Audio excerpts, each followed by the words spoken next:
Umuusok ang Senado matapos ang matapang na pananalita ni Senator Rodante Marcoleta laban kina House Speaker Martin Tambaloslos at Pangulong Kuting Jr. Sa isang talumpating umalingaw sa social media, diretsahang binanata ni Marcoleta ang aningay bulok na pamumuno at katiwali ang babalot sa ilang bahagi ng gobyerno. Ayon sa kanya, panahon na raw para wakasan ang pamumulitika at pagsasamantala sa kapangyarihan.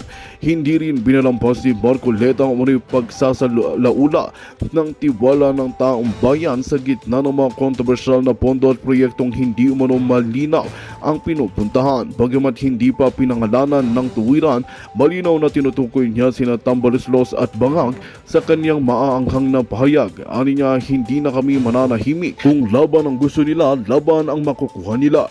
Sa ngayon, wala pang tugon mula sa kampo ni Tambaloslos at Pangulong Kuting Jr. kaugnay ng mga aligasyong ito. Subalit ayon sa ilang analis, maaaring ito ay ang simulan ng mas matinding sagupaan sa loob mismo ng gobyerno. Habang hinihintay ang susunod na hakbang, nananawagan ang publiko ng malinaw na paliwanag at bukas na dialogo para hindi mauwis ng sa tuluyang pagkakawatak-watak ng pamahalaan. At yan nga ang balitang ating pakakatutukan. Ngunit bago ang lahat, siguraduhin mag-subscribe at ihitang notification bell para sa patuloy na pagtutok sa mga silap ng bagong balita sa tunay na boses ng masa.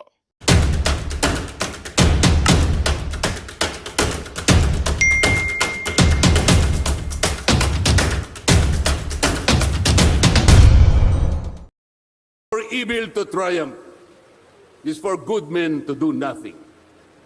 Sa Tagalog po, ang tanging kailangan para magtagumpay ang kasamaan ay magsawalang kibo at walang gawin ang mabubuting tao.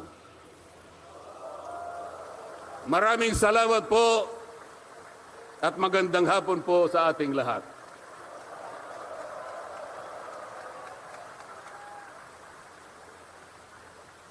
Napakinggan po natin ang mensahe ng Congressman Marcoleta at malinaw po na bagamat ang panawagan ng Iglesia ni Cristo ay para sa kapayapaan, nandyan din po ang kanilang pagtutol hindi lang doon sa impeachment ng VP Sara, kundi sa gawain ng Kongreso ngayon. Ang kapatid na Arnel Tumanan para sa napakahalagang mensahe. Ang pamumulitika kesa yung bigyan ng solusyon ang problema ng bayan at nangunguna na nga dyan yung mataas na presyo ng bilihin, yung kakulangan ng trabaho at mababang sweldo. No? Malinaw po ang mensahe nila na ang kapayapaang tinutukoy po nila ay kapayapaan laban sa gulo sa politika na bunsod ng impeachment na sinusulong ng mga kalaban ng VP Duterte sa mababang kapulungan. Habang nagpupulong po ngayon, Prof. Ana, pumasok ang balita na sa Kamara de Representante ay diniklarang vacant at nasisante itong si Zaldico bilang chairman ng Committee on Appropriations. At itong ganitong hakbang po, ito ay para mabawasan ang galit ng taong bayan dito sa binaboy na 2025 national budget. Kaya lang, ito po ay coming very late in the day dahil alam po natin na naisabatas na ang 2025 budget kung saan hindi po edukasyon ang pinakamalaking pinaglaanan ng pondo, kung hindi ang DPWH, kung saan dinoble po halos ng mga kongresista ang sarili nilang mga budget at kung saan ang maanumalyang akap na kontrolado ng mga congressman at mga senatong ay binigyan ng pondo na 28 billion at kung saan binawasan nga ng 82 billion ang budget para sa retirement ng ating kasundaluhan at tinanggal pa yung 15 billion para sa AFP modernization. No? So malinaw po na inawagan talaga sa kapayapaan bagamat hindi po sila nagsusulong ng Duterte ay pagtutol doon sa mga ginagawa ng administrasyon para guluhin ang ating larangan ng politika. Malinaw na malinaw po yun. Prof. Ana, anong take mo doon sa talumpati at mensahe ni Congressman Marcoleta? Sa akin kasi lahat naman ng parts ng maraming salamat spokes. Sa akin kasi sa lahat naman ng sinabi ni Kong Marcoleta, lahat naman ng yun ay totoo, lalo na pagdating sa mga issues na kinaharap ng Pilipino tulad ng pagtaas ng mga bilihin at lalo na din dun sa nangyari na mga hearing ng TWADCOM or HUADCOM na ako rin actually almost all hearings I think I attended dun sa Huwad hearing na yon ng Quad na sa Congress, na parang sa akin noon ang pakiramdam ko parang ano ba, wala na ba kayong ibang gagawin kung di ito i-prosecute nyo or ipahiya nyo ang Vice President at even the former President at ang mga Pilipino tulad mo, actually, kasi you were one of those people na talagang habol ng Quadcom, di ba? Quad committee na yan, no? Oo, nag-appear ka din, di ba? Warrant of arrest, no? Dahilan kahit hindi ako makauwi sa aking mga mahal sa buhay. Oh, pero na-arresto ka. The first one is you were detained. Na-arresto ako ng isang araw at desidido sila na pahabain pa yung pag-aaresto ko dahil nga nasasaktan daw sila sa mga sinasabi ko sa labas ng Kongreso dahil nagsalita nga ako dun sa EDSA Friday na pagpupulong ng EDSA Friday group. No? Sa loob-loob ko naman, wala na kayong pakialam dun. Kahit anong sabihin ko sa labas ng Kongreso, walang disrespect yan. Yan ay bahagi na aking karapatan ng malayang pananalita. Tama ka doon. So, nung mga panahon na yun, at tama naman si Kong Marcoleta, kasi I'm not in the country, no? I'm in China right now. I'm studying, finishing. Pero alam mo, hindi ako makafocus sa pagsusulat ko ng thesis ko dahil almost twice a week or thrice a week nag-hearing sila. And I really have to follow and tsaka monitor kung ano mga pinag-uusapan. Kasi bilang isang Pilipino, it's an issue na dapat makialam ako. Kasi alam mo yun, kung ano ang mangyayari dyan sa mga pinag-uusapan nila, di makaka-apekto sa bansa. So almost every hearing, nandun ako, nakatutok, umaabot siya ng ilang oras, na para bang iniisip ko noon, ano na ba? Wala na bang katapusan ito? Wala na ba sila ibang gagawin kung di mag-hearing, at saka atakihin ang mga Duterte? Ang daming kailangan gawin sa Pilipinas, ang dapat gawin ng mga mambabatas. Huwag nilang sayangin yung pera. Pero my God, that was really crazy. That was a dragging moment. Pero I don't know right now, parang kung itutuloy pa rin nila. On the other hand, isa pa sa mga nagustuhan ko, ang pinaka-impactful sa akin talaga na part ng speech ni Kong Marcoleta ay yung huli. Yung huli niyang sinabi.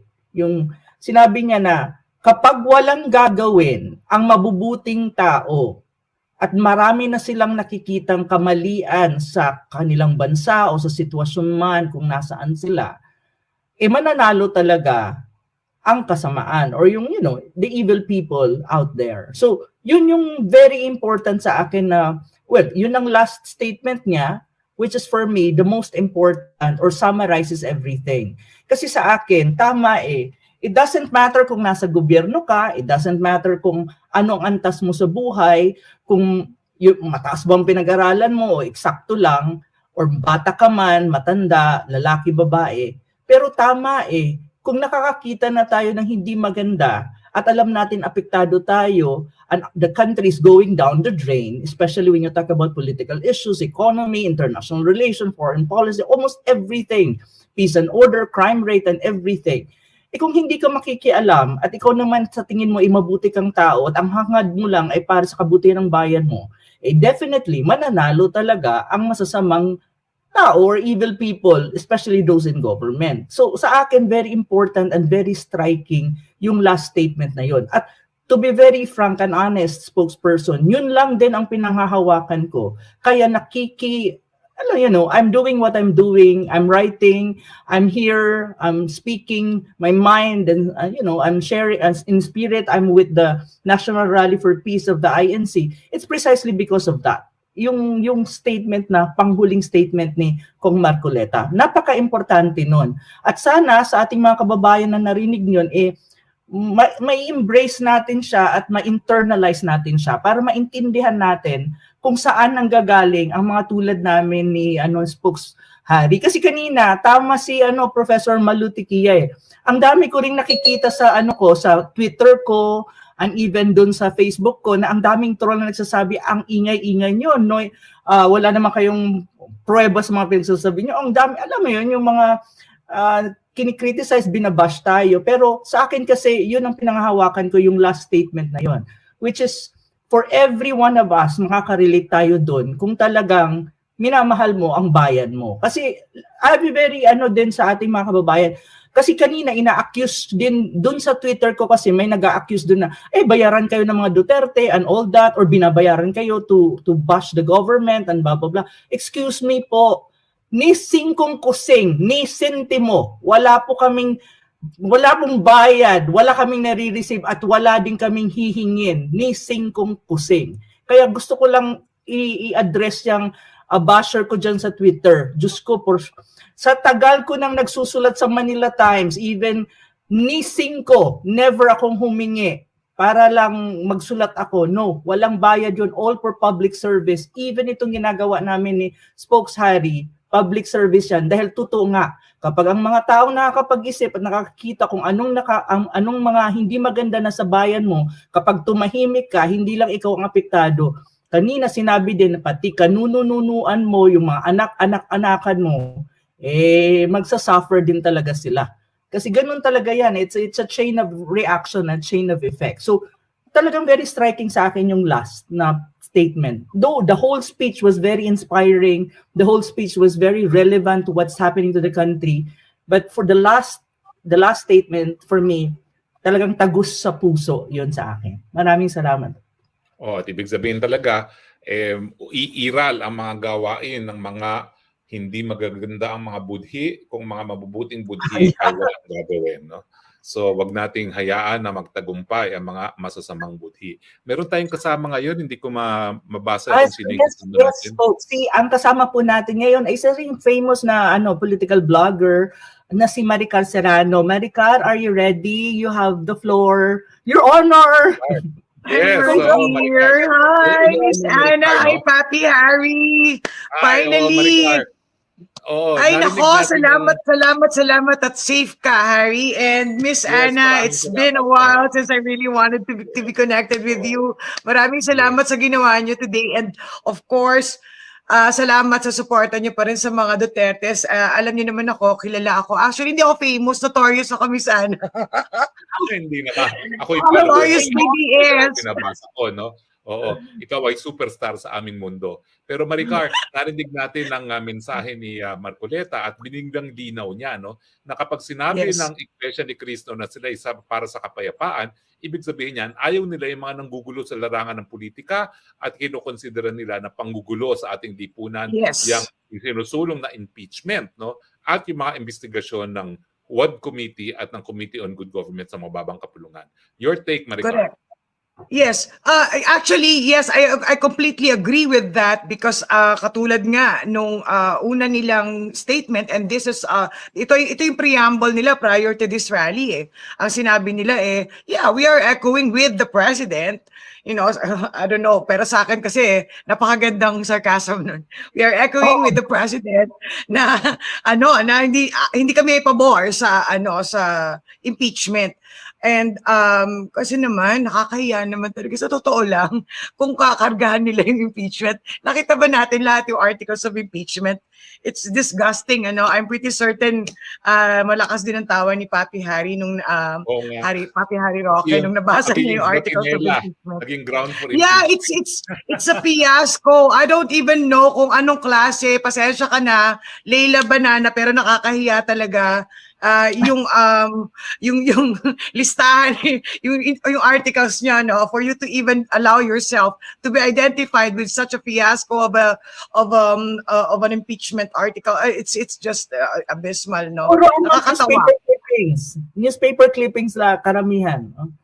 Yun na nga, nakakatawa. Mukhang mukhang chani lang nila sa mga comments ng mga trolls. Yung kinuha nila, it's really disgusting. Pero anyway, Papi Harry, no, Miss Anna, if there's one thing that I need to point out today is yung, kasi may grassroots ang ang pinaka forte ko, no, nakikipag-usap talaga ako sa mga tao.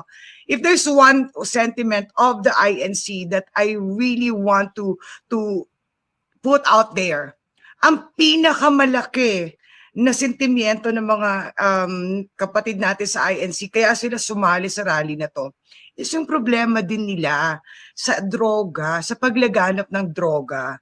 No, they are preventing and trying to stop the proliferation of of drugs, yung influence ng drugs sa kanilang mga kabataan. Siyempre naman, napakadami na ng apektado right now. Across the country, all regions meron.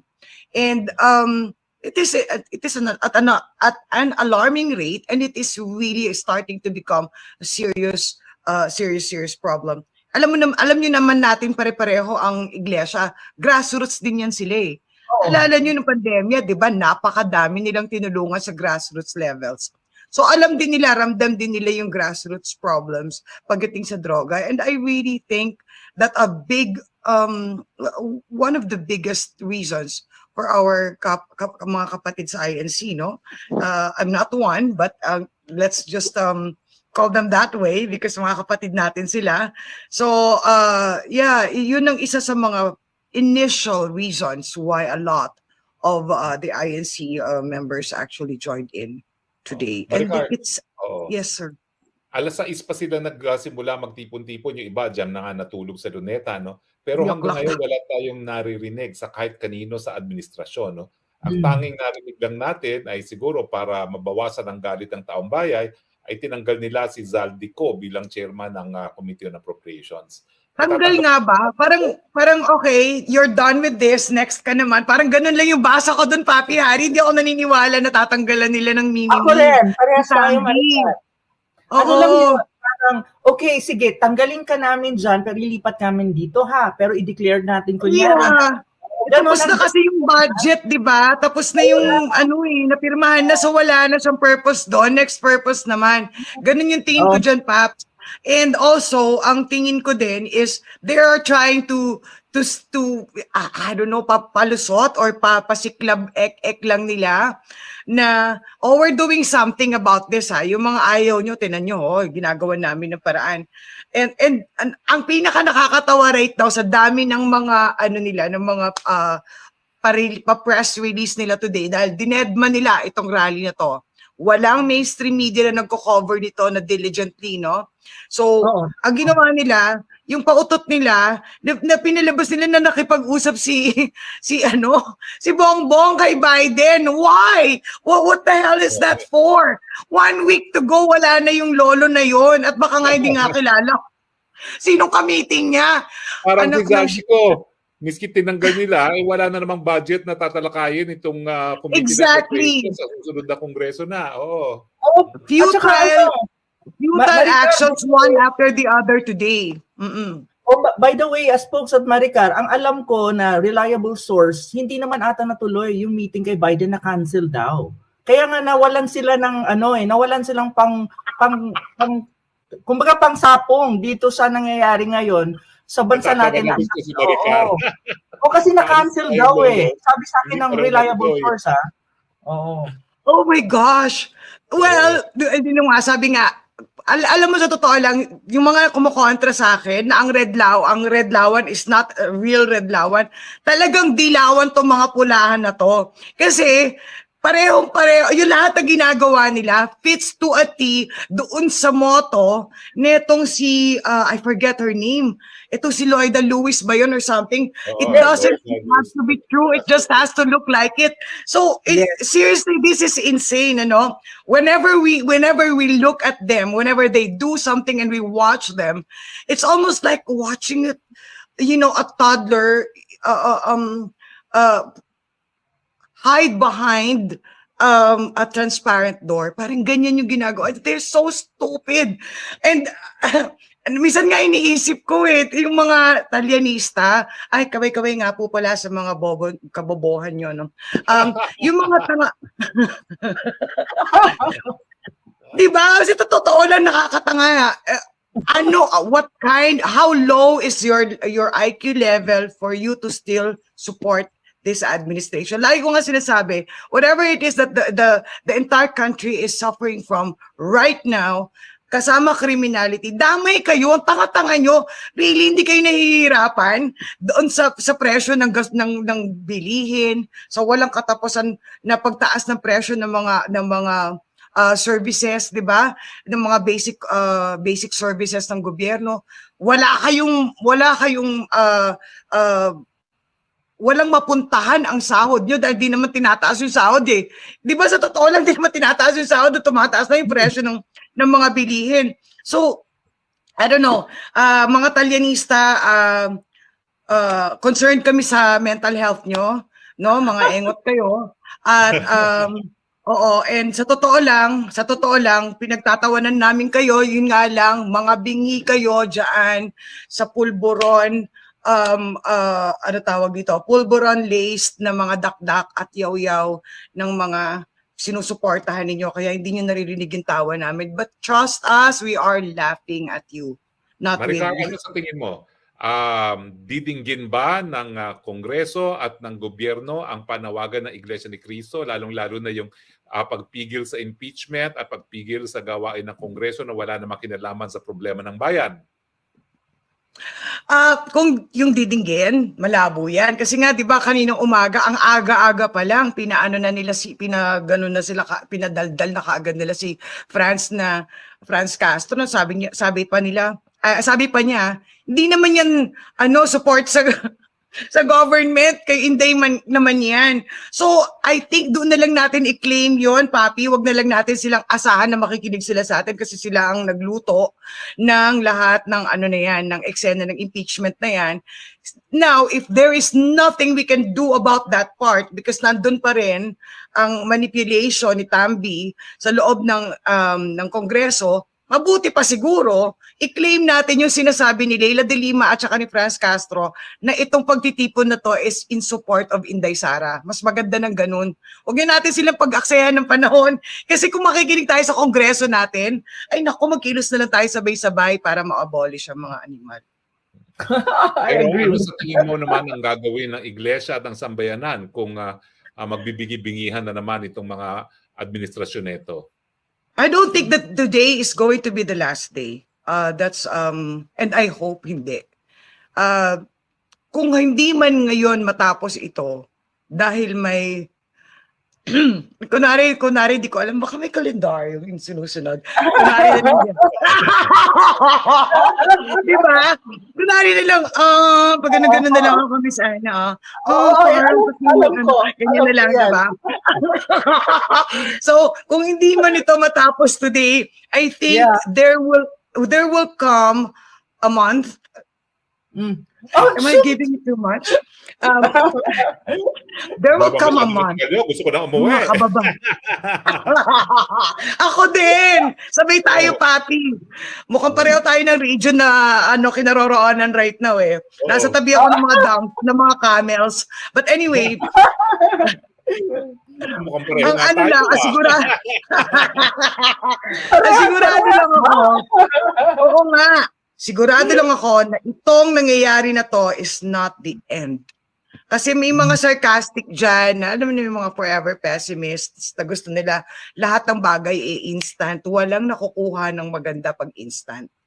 Mas maganda yung developing and yung lumalala, nagnanaknak na yung galit ng mga tao. And this is just a preview. Bongbong Marcos, kung hindi ka nanonood, good luck sa buhay mo. Good luck talaga sa buhay mo. Yun eh. Oo. Panoorin mo at manood ka. Kaya lang baka mamaya kasi pag pinapanood niya, iniisip niya, nanonood siya ng Ant-Man. Di ba ang baliw na yan, mahilig doon sa Ant-Man, yun daw ang inspiration ng panonood niya ng pagtakbo niya sa office. Nanood kasi daw siya ng Ant-Man. Ewan ko lang, kasi di ba si Ant-Man magnanakaw yun. But anyway, baka antingin niya doon sa mga tao doon sa Luneta. Baka antingin niya sa tao sa Luneta, mga langgam lang din. So, I don't know, di ba, kung anong trip niya ngayon kasi di natin alam kung ilang sako ng pulburon ang tinira ng mama today because from what I heard sobra siyang stressed today. Yun lang. Sila actually hi Palaka, I hate you very much. Oo, kanina sabi si Maui na ito daw ay second wave ng protesta dahil yung unang wave ay yung mga ilang araw sa EDSA, no? So kailan nang tingin mong susunod na wave? Without looking at the calendar. Binawalan ako mag-calendar. Okay. I No, think, joke lang. pero I think, may nagbibidahan lang. oo nga, hindi, pero I think ang pinakamalalang pwede nilang gawin, dayain yung election, Papi. Oh, isa yun. Isa yun sa magiging catalyst. Another thing is, tingnan natin kasi nga may mga chismis na si 130 crates, chuchu. So, ngayon lang. Sabi ko later na. Marami pa, andito pa ako, broadcast pa kami. Mamaya na. 3 araw na yun, actually. Yung, di ba, Miss Ana, 3 days ago kumalat. Yung chismis na may mga crates na silang binabalot, sinakarga na sa C-130. Tapos kanina naman, meron na daw di ba? Alam mo yun, Nakakarating. Marami. O sana naman, magkatuto na yan. Di ba? Meron naman tayong kasabihan na kapag may usok, may apoy.